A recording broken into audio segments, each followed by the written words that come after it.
Assalamualaikum teman-teman, apa kabarnya semua? Yuk mari kita lanjutkan pembahasan terkait autism spectrum disorder. Selamat menyimak ya.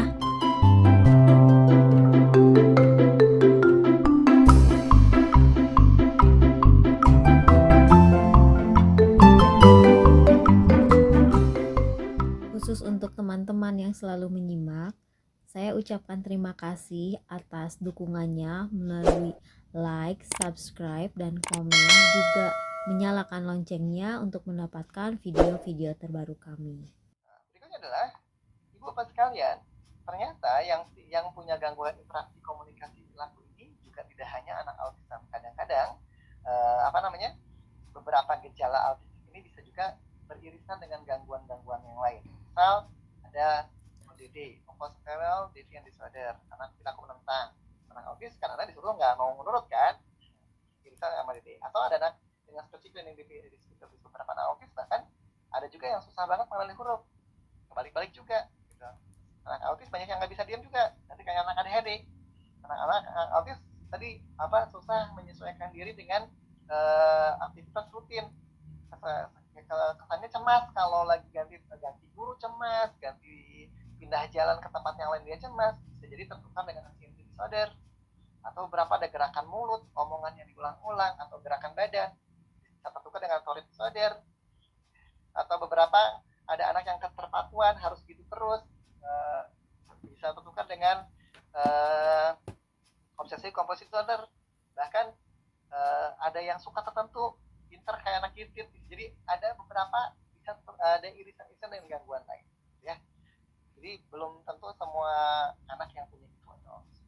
Nah, sekarang kita lihat beberapa gangguan yang memang menunjukkan perkembangan yang menunjukkan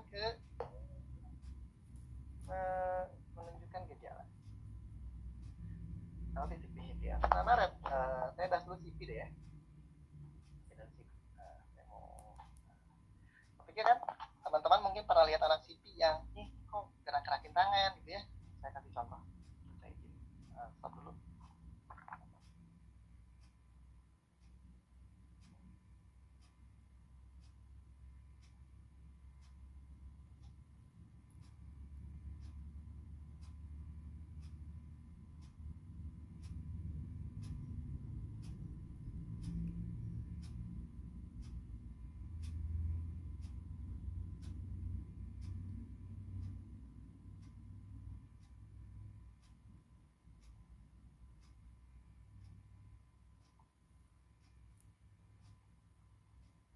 Oke, ini ada anak gitu ya. Dulu ini belum masuk musim kamera depan, jadi saya nggak ngeh kalau ternyata kepala saya kepotong ya karena lewat kamera belakang. Belum musim ini, masih zamannya BlackBerry yang nggak ada kamera depan. Nah, ini ada anaknya, lihat anaknya mungkin juga dipanggil nggak nengok gitu ya. Ini ada gerakan-gerakan ulang juga, tangannya ngapa tangan gitu ya. Dan kita pikir kalau gitu, oh dia autis gitu ya, karena punya itu. Ternyata bukan, dia cerebral palsy. Cerebral palsy. Dia baru bisa jalan umur mungkin 4 tahun, 5 tahunan gitu ya. Dia pernah fisioterapi juga gitu ya. Nah, saya akan kasih contoh buku cerebral palsy. Buku cerebral palsy. Buku Bapak tahu cerebral palsy? Anak dengan gangguan cerebral otak yang biasanya terjadi pada masa kehamilan sampai masa perkembangan sebelum umur 2 tahun. Itu cerebral palsy gitu ya. Nah, kalau saya ketik di sini autistik, ini muncul juga. Ingat, di sini dijelaskan bahwa ingat, anak-anak dengan cerebral palsy kalau dia mengurangi mengalami kerusakan otak yang sangat parah, dia muncul gangguan kecemasan, muncul perilaku autistik. Bahkan ini juga tuh, has repetitive and movement, dan kadang-kadang tertukar dengan Rett syndrome. Jadi CPA juga kadang-kadang tertukar dengan Rett syndrome karena punya gangguan terbatas yang berulang. Jadi sebetulnya tidak semua loh anak yang punya gangguan terbatas berulang terus kita pikir ini autis gitu ya. Enggak juga gitu. Ada gangguan lain juga yang autis disorder CP juga ada gangguan perilaku terbatas yang berulang. Berikutnya adalah Rett syndrome. Mungkin saya tampilkan juga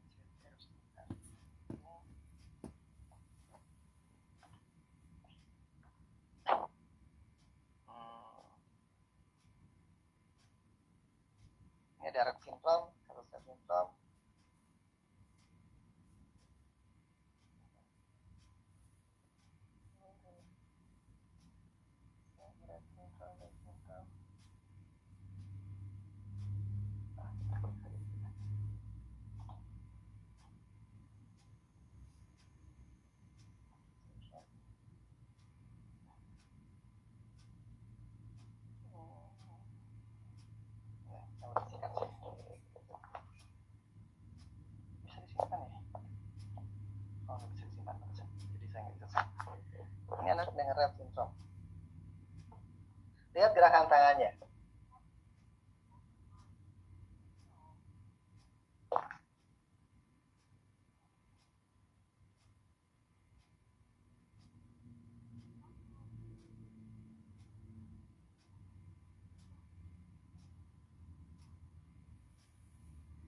Dia nggak bisa ngomong, nggak bisa komunikasi juga, ada gangguan, tapi dia pada normal, dia normal, lihat normal banget dengan lingkar kepala yang normal juga.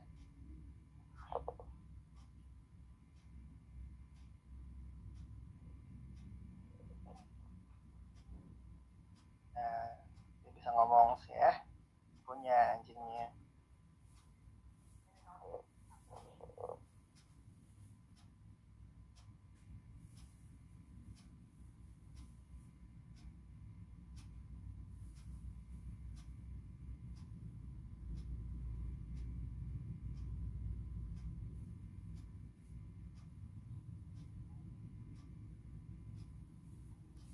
Lewat-lewat saja.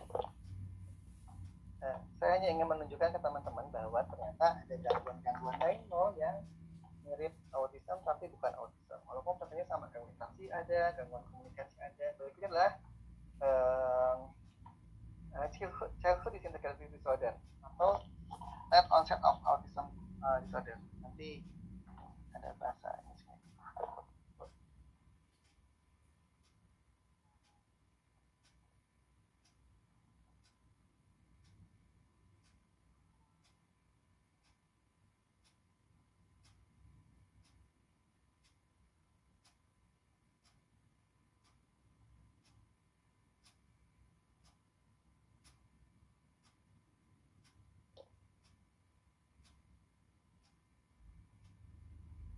Suaranya terdengar kan? Mohon maaf kecil Pak suaranya Pak. Iya. Nggak apa-apa Pak. Terdengar? Lumayan. Saya ada ini Pak Dokter, mohon maaf ada yang ini apa namanya? Ada yang usul katanya mohon link videonya kalau bisa nanti tolong dibagikan katanya Pak, begitu mungkin Pak. Iya. Ya, mungkin tinggal cari saja lah. Ya. Tuh, udah dijawab. Kata kuncinya cari aja red info. Nah, ini bapaknya lagi cerita bahwa anaknya dulu normal sampai beberapa tahunan, habis itu terjadi perubahan yang signifikan gitu ya. Yang ini aja lah. Ini regression of age. Ini bahkan pada umur 6 tahun ya. Regresi pada umur 6 tahun. Ini bagaimana memperbesar ini?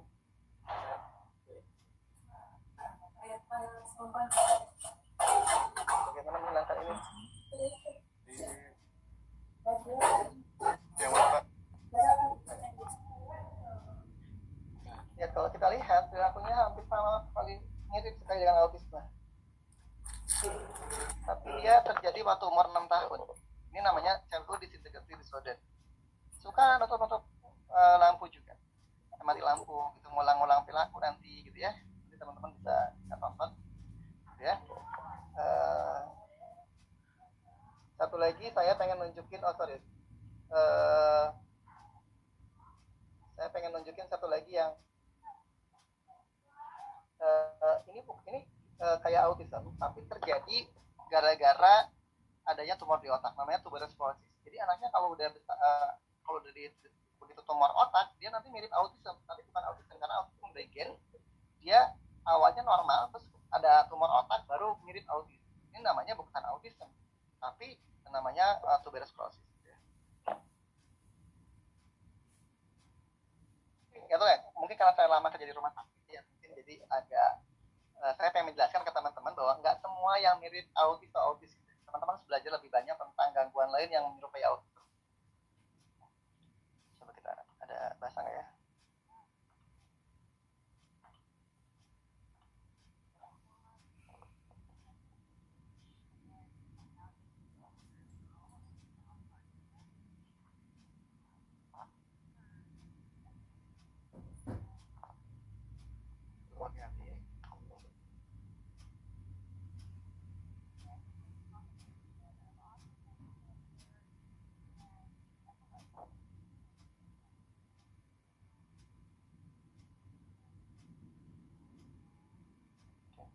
Nah, waktu kita tinggal 5 menit lagi ya.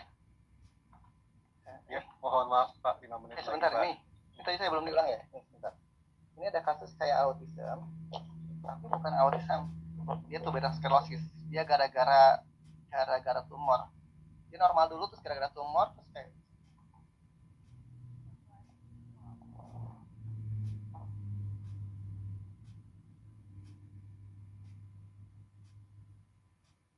cara dia ngejawab itu kalau teman-teman yang di autism ya, dari cara dia ngerespon itu autism.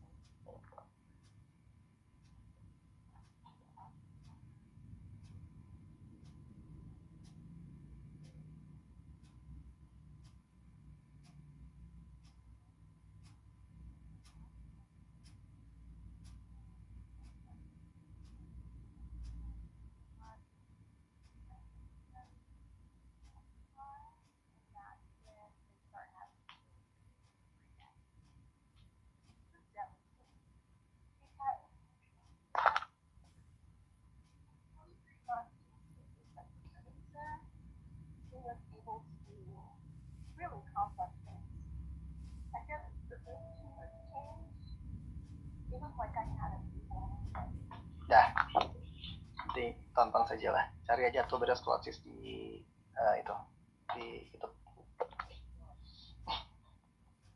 Ya, kalau kebetulan saya kerja di rumah sakit lama. Nah, saya seringkali walaupun mungkin saya bukan dokter, tapi karena saya 7 tahun kerja dengan masalah saraf anak, sering menemukan berbagai diagnosis anak gitu ya. Seringkali kita dengan mudah bilang itu autism. Padahal itu banyak banget yang harus kita cek. Apakah mereka paranormal, ada gangguan enggak? Beberapa ada gangguan. Kalau ada epilepsi dicek gelombang kejangnya. Nanti beberapa anak ini gelombang kejangnya miliknya Lando Platinum, bukan autism. Ya, sampai gitulah kalau di konsultan saraf anak. Ini banyak gangguan-gangguan yang lain sebetulnya mirip dengan autism yang tidak semua loh anak-anak yang punya gangguan atensi, hiperaktivitas, emosi, dan ini perlu pelatihan yang cukup banyak. Di rumah sakit itu ada pelatihannya banyak, sekitar 20-30 juta atau pelatihan sekitar 2 mingguan untuk membedakan ini semua. Kebetulan saya jadi panitia ya, cuman bagian nyiapin fokus, ya alhamdulillah jadi punya pengalaman untuk itu. Oke teman-teman sekalian, karena waktu itu tinggal 3 menit lagi nih. Ini sebenarnya ini panjang, ini bisa 2 kali pertemuan di perkuliahan. Teman-teman sekalian, anak-anak autis itu juga kadang-kadang tidak hanya ngomongin tentang komunikasi dan gangguan perilaku, tapi juga ada masalah-masalah lain seperti gangguan sensoris. Gangguan sensoris ya, ada yang hipersensitif atau hiposensitif. Apa sih dampak dari gangguan sensoris terhadap autism? Kalau sensor itu fungsinya untuk menangkap informasi. Ketika kita punya sistem penangkap informasi yang bermasalah, maka informasi yang disampaikan ke otak tidak sesuai fakta. Jadi anak autis bisa saja melihat sesuatu dengan perspektif yang berbeda karena dia punya gangguan sensoris. Berikutnya, dampak dari gangguan sensoris masuk ke gangguan motorik. Di buku The Developmental Autism dibahas banyak anak autism disertai dengan poor motor skill atau keterampilan motorik mereka yang lebih rendah. Beda kalau anak CP jelas mereka punya kekakuan di tangan, poros otot yang lemah. Ini anak autis kalau ngejambak kuat banget, begitu ngancingin baju susah, tarik sepatu susah. Kemudian poor motor skill. Jadi dalam aspek kognitif juga anak autis punya masalah. Ternyata ibu sekalian, mayoritas anak dengan autism itu memiliki IQ yang di bawah. Tapi karena ada yang di atas, jadi orang berpikir anak autis pinter-pinter ya. Dia hanya sampel saja, hanya sebagian kecil saja, mungkin 15% ya, gitu ya. Kebanyakannya itu disertai dengan keterbelakangan mental, aspek kognitif yang sama. Berikutnya di aspek kognitif, anak autism ini sangat berpikir konkret. Jadi ada beberapa kalau kita anak autis dites IQ, biasanya aspek performanya bagus atau verbalnya jelek. Ya. Di blok desain biasanya tinggi, tapi di aspek yang verbal menjelaskan comprehension gitu ya dia jelek. Berikutnya di aspek kognitif juga anak autism ini tidak belajar dari situasi yang insidental. Jadi banyak anak autis tidak belajar dari situasi insidental. Misal anaknya udah lari ke depan rumah, tiba-tiba ketabrak sepeda, besoknya nggak bikin tambah hati-hati, enggak, tetap aja gerbang kebuka lari. Berikutnya adalah ada namanya the theory of mind ya. Jadi orang luar negeri membuat sebuah percobaan terkait dengan anak autism. Akhirnya kita sampai jam 11 ya, nggak apa-apa lah, saya ngomong sampai jam 1:30 sampai 10:30 Pak. Ya udah kalau gitu saya ini udah habis ya. Ini udah habis sih Pak sebetulnya waktunya Pak. Kayak kita ada sampai jam 11, Pak Indra. Ininya pemaparannya sampai 10:15 Pak. Ya, saya nambah waktu aja. Nah baik. silakan. Ya. Kan saya Sampai- pembicaranya, jadi kok saya gitu. Ya, pokoknya mah kumaha nu Ya. ngomong ya lah. Ya, saya tambahin lagi. Silakan Pak. Ya, oke, saya percepat saja. Di kognitif di luar negeri itu ada percobaan tentang teori of mind. Materinya bagi masih anak kurang. autism. Ya, di autism itu. Dan teori of mind. Jadi percobaan anak autis disuruh lihat sebuah kejadian, mengamati sebuah kejadian di mana ada anak ada N sama Sally. Si N itu memasukin bola ke box warna hitam. Terus dia keluar ruangan, si box sama Sally dijairin, bolanya dipindahin ke box warna putih.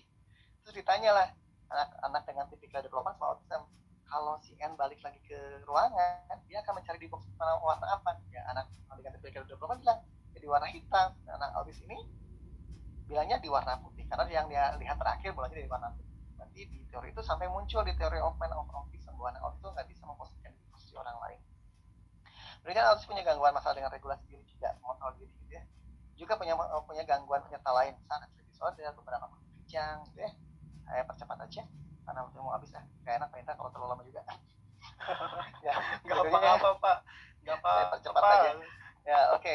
Dampak apa sih dampak gangguan ADHD terhadap belajar?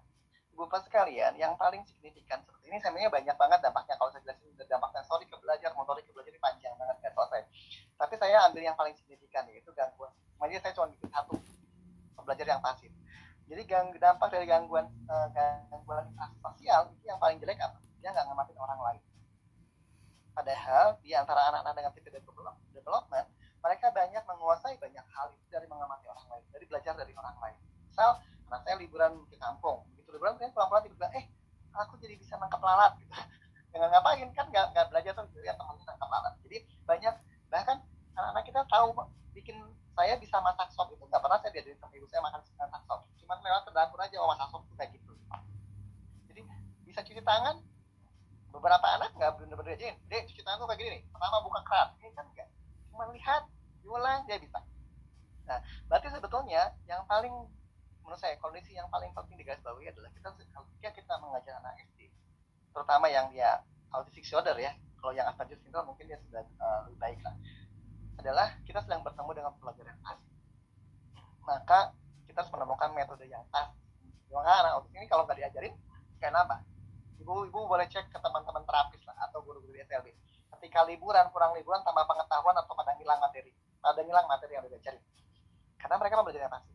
Maka nanti ini berdampak pada kurikulum. Maka kalau teman-teman baca kurikulum ASD, misal kurikulum di Julinet, kurikulumnya Jeffrey Morris, kurikulumnya di bukunya Work in Progress-nya Ron Leaf, gitu ya. Lihat pattern kurikulumnya.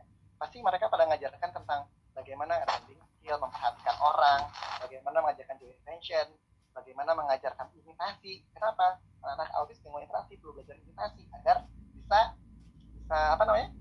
mulai belajar dari apa yang orang lakukan. Berikutnya, anak autis juga diajarkan pola kurikulumnya tingkat kemudian dan kesulitannya dia beda. Kalau saya tanya misalnya ke ibu peserta, anak kecil biasanya kenal ibunya dulu, kenal benda. Biasanya masih orang bilang kenal ibunya dulu, gitu ya. Tapi kenapa di kurikulum autism anak autis dikenali benda dulu baru ibu? Karena bagi anak autis mengenali orang tua itu lebih sulit, mengenali orang, wajah orang itu lebih sulit daripada mengenali benda. Jadi penting, jadi sebenarnya pemahaman kita yang baik tentang autism itu pun akan berdampak pada perubahan kurikulum. Berikutnya adalah perlu pembelajaran yang sesuai dengan kasus anak. Dulu itu waktu anak autis dianggap sebagai gangguan disebabkan karena pola ibu, dulu itu yang diterapi ibunya. Bagaimana jadi play terapi, bagaimana ibu-ibu bermain dengan anak. Tapi ketika Rimland berkata karena faktor biologis, orang mulai mencari cara bagaimana mengajarkan anak autism agar lebih baik. Dan sementara ini sebetulnya yang paling riset menunjukkan bahwa bahkan riset pertama Lovas menunjukkan bahwa ABA itu menjadi yang saat ini dianggap menjadi intervensi yang paling banyak memberikan hasil positif bagi anak SD.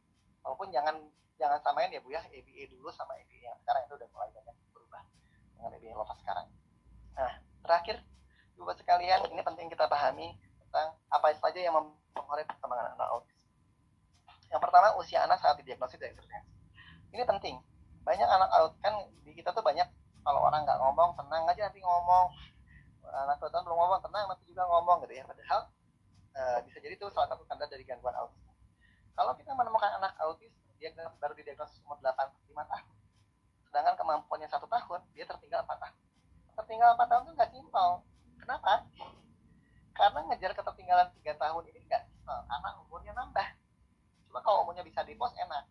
Umurnya di pos dulu dari 1 tahun naik ke 1,5 tahun, ke 2 tahun, ke 4 tahun play normal ya. Masalahnya di saat yang sama ketika diintervensi kita mengejar ketertinggalan, umurnya nambah. Ketika umurnya nambah, maka ada tugas perkembangan baru. Dan prinsipnya tugas perkembangan baru itu yang sesuai umurnya, yang lebih tinggi umurnya, lebih kompleks, maka lebih sulit dicapai. Maka semakin telat teridentifikasi, maka semakin progresnya semakin mempengaruhi bagaimana dia bisa berkembang atau enggak. Kemudian tingkat keparahan. Kita tahu tadi saya bilang di awal, autism sebuah spektrum. Kita nggak bisa membuat ekspektasi yang sama pada seluruh anak yang sama-sama terdiagnosis autistik. Maka semakin parah ya kondisi semakin. Sama kalau kita nemu teman-teman yang cerebral palsy ya, yang diajar di tunadaksa, yang ini cuma hemiplegi sama quadriplegi ya pasti beda. Kerusakan otaknya yang banyak banget namanya sedikit pasti tingkat kejadiannya, tingkat perkembangannya gitu. Berpikirlah sedikit atau banyaknya gangguan penyerta. Makin autismenya ada gangguan, bisa tambah gangguan kognitifnya, gangguan sensorinya parah, ya makin kompleks. Dulunya tempat atau tidak tepatnya intervensi ini penting. Karena di ibu sekalian banyak, maaf ya, banyak sekali kalau berasumsi kalau anaknya nggak ngomong pasti kesulitan bicara. Ya memang sih di TPB juga diajari tentang bagaimana pemahaman bahasa, tapi porsi pemahaman bahasa bagian autis lebih besar ketimbang bicaranya. Bicara itu nanti produk dari setelah paham. Jadi banyak yang memilih terapi lagi apa gitu ya, nggak pasti juga jadi apa hasilnya nggak sih. Jadi kita intensitas intervensi. Tadi saya bahas tentang bahwa anak-anak dengan autisme itu gangguan interaksi, maka dia nggak belajar dari lingkungan dan dia cenderung pembelajaran yang pasif. Kalau anak-anak pada umumnya sebetulnya, anak-anak pada umumnya itu dia dalam aktivitas keseharian mulai dari bangun sampai tidur dia belajar lihat bangun tidur ditanya ibunya mimpi apa, ngobrol, tambah ke bahasa. Lewat ke dapur lihat ibunya lagi motongin wortel, oh gitu motong wortel. Jadi sepanjang dia bangun, dia kalau waktu tidur 8 jam, dia terbangun 16 jam, maka dia anggaplah 50%-nya belajar. Berarti 8 jam belajar. Berarti umurnya nambah sehari, kemampuannya bertambah 8 jam. Banyak kalau terapi seminggu sekali, 2 jam, atau 1 jam, atau seminggu 2 kali 2 jam, sejam. Berarti untuk sampai 8 jam butuh 1 bulan. Berarti umurnya nambah 1 bulan, kemampuannya nambah sehari. Gitu ya. Jauh sekali gitu ya. Makanya dulu Lovas pertama kali ke autism itu anak autism idealnya mendapatkan intervensi 8 jam per hari. Ya ibu bapak sekalian, sebenarnya kalau ngomong tuh bisa dibikin panjang-panjang. Saya bikin ngomong Nggak apa-apa Pak, nggak apa-apa Pak. panjang, Kalau dibikin pendek-pendek bisa. nggak apa-apa Pak. Tapi nanti jadi nggak ada waktu bertanya. Pak.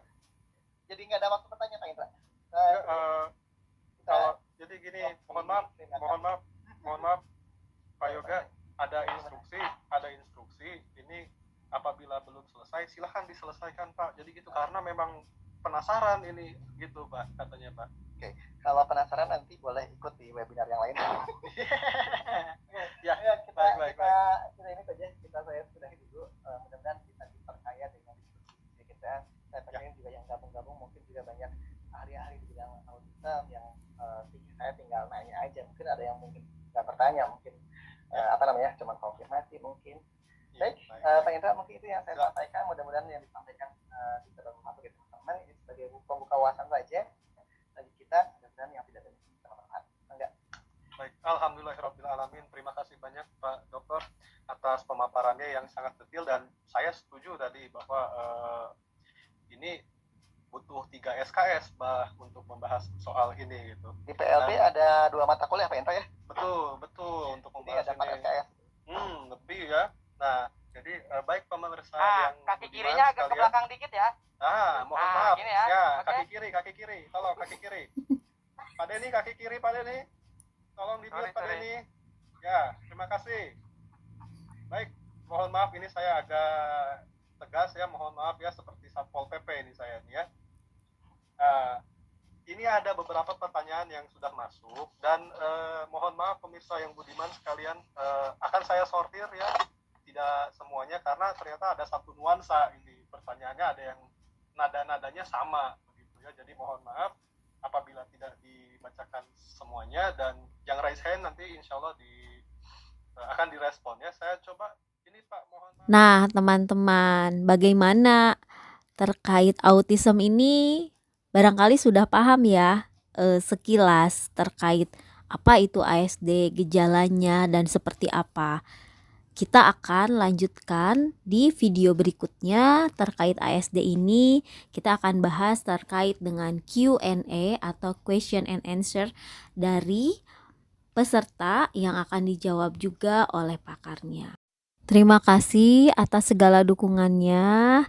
Dan untuk teman-teman yang belum subscribe, boleh subscribe, like, dan komen. Juga nyalakan loncengnya untuk mendapatkan notifikasi video-video kami selanjutnya. Sampai ketemu lagi ya teman-teman. Assalamualaikum.